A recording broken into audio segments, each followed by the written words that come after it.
এই জুলুম শাহী এইটা দেখার পরেও যারা এখন বলতেছেন যে না উমুক তুমুক এই সেই, মন আপনার এখন পর্যন্ত পরিষ্কার হয় না। আপনি মানুষ কিনা সন্দেহ আছে, আপনি মানুষ কিনা সন্দেহ আছে। হুজুর আপনাদের ভিডিও প্রচুর দেখি, কিন্তু এই বিগত 10 বছর একটা লাইক দিতে পারি নাই, কমেন্ট তো দূরে। রোগীর নিবন্ধন ছাড়া আমরা সাহস করে দু একজনকে দেখছি হাসপাতালে রোগীর ট্রিটমেন্ট করতে দেয় নাই। এটা কোন দুনিয়া? এখন পর্যন্ত যারা এইগুলো স্বীকার করতে পারতেছে না, ওরাও ঠিক আবু লাহাব আবু তালেবের আপন দোসর। চিটাং মেডিকেলে গেছি, একটা বাচ্চা 11 বছর বয়স, হাতটা এরকম করে ঝুলায় বাঁধানো আছে, তার কাছে গেছিলাম শেখ আহমদুল্লাহ সহ। শেখ জিজ্ঞাসা করছেন, বাবা তুমি কি আন্দোলনে গেছিলে? বলে জি। কেন? বলে আমার ভাইকে আগের দিন ছরলা গুলি মেরে পিঠের মধ্যে, কত গুলি জানি না, আমি পরের দিন গেছি। তোমার এটা কেমনে হলো? বলে আমার দিকে ওই সাউন্ড গ্রেনেড, তারপরে হচ্ছে ওই যে আগুন সহ গ্রেনেড, এক ধরনের পুলিশ যখন এইগুলা মারতেছিল, ধোঁয়া, এই যে টিয়ার শেল, আমি হাত এরকম করছি, আমার হাতের এখানে লাগছে। লাগার পরে এই হাতের ভিতরে যা আছে সব গুঁড়া হয়ে গেছে, কিচ্ছু নাই, চামড়া পর্যন্ত নাই। ডাক্তাররা বলছে 4 লেয়ারে ছোট্ট বাচ্চাটার অপারেশন করতে হবে। প্রথমে হাড্ডি জোড়া লাগবে, গোস্ত আলাদা থেকে লাগাতে হবে, চামড়া আলাদা থেকে লাগাতে হবে। একটা 11 বছর 10 বছরের বাচ্চা, তার যে মনের মধ্যে দ্রোহের আগুন, তাকে যে কষ্ট দেওয়া হয়েছে আপনি কল্পনা করতে পারবেন না। বারবার বলছে আমরা গুলি করি নাই, আমি নিজে চোখে দেখছি, সেইগুলার ভিডিও করে রেখে দিছি।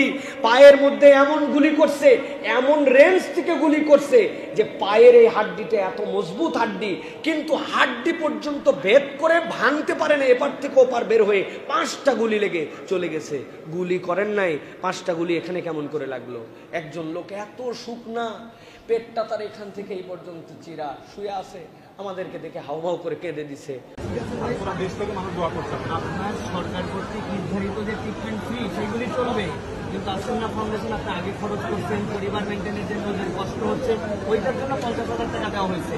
আর আল্লাহ আপনাকে পূর্ণ সুস্থ করে দিকে আমরা দোয়া করি, কিন্তু আল্লাহ না করুক আপনার হাত ঠিক হলো না, আপনার কর্মক্ষমতায় আপনার অস্বস্তি হলো, সেই ক্ষেত্রেও আপনাদের আপনার সাথে আছে, দেশের সমস্ত মানুষ আছে, আল্লাহ ভরসা রাখবেন।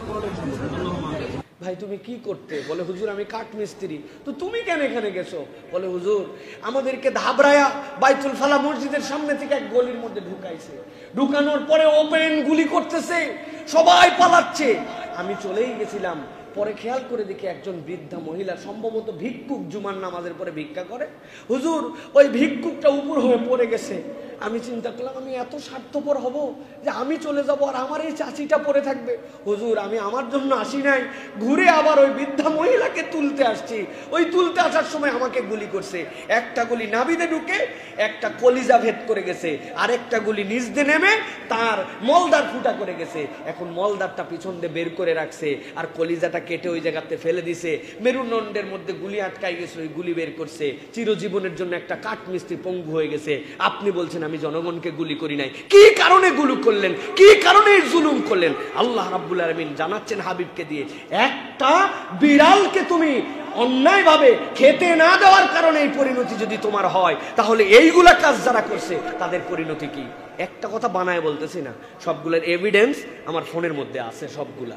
চট্টগ্রাম এয়ারপোর্টের সরকারি একজন কর্মকর্তা আসছে, এসে বলছে হুজুর একটা কথা বলবো। কি? আপনাদেরকে কি মোহব্বত করি, হাউমাউ করে কাঁদতে লাগছে। কেন মোহব্বত করেন তো কি হয়েছে? হুজুর আপনাদের ভিডিও প্রচুর দেখি, কিন্তু এই বিগত 10 বছর একটা লাইক দিতে পারি নাই, কমেন্ট তো দূরের কথা। বললাম লাইক দিলে কি সমস্যা? বলে হুজুর একটা লাইক কে কোন পোস্টে দিছে এটাও আমাদের সার্কেলের মধ্যে চেক থাকতো।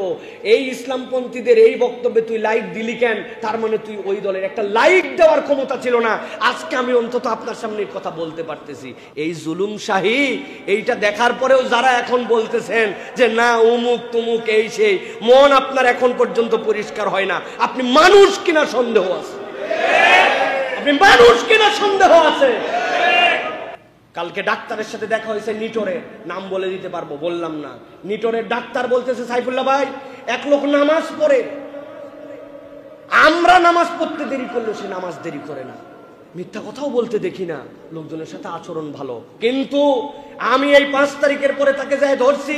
আপনি এত গুণাধার হওয়ার পরেও নিটোরে এত পরিমাণ রোগী আসছে, আমাদেরকে ট্রিটমেন্ট করতে আপনি দেন নাই। রুগীর নিবন্ধন ছাড়া আমরা সাহস করে দু একজনকে দেখছি হাসপাতালে রুগীর ট্রিটমেন্ট করতে দেয় নাই।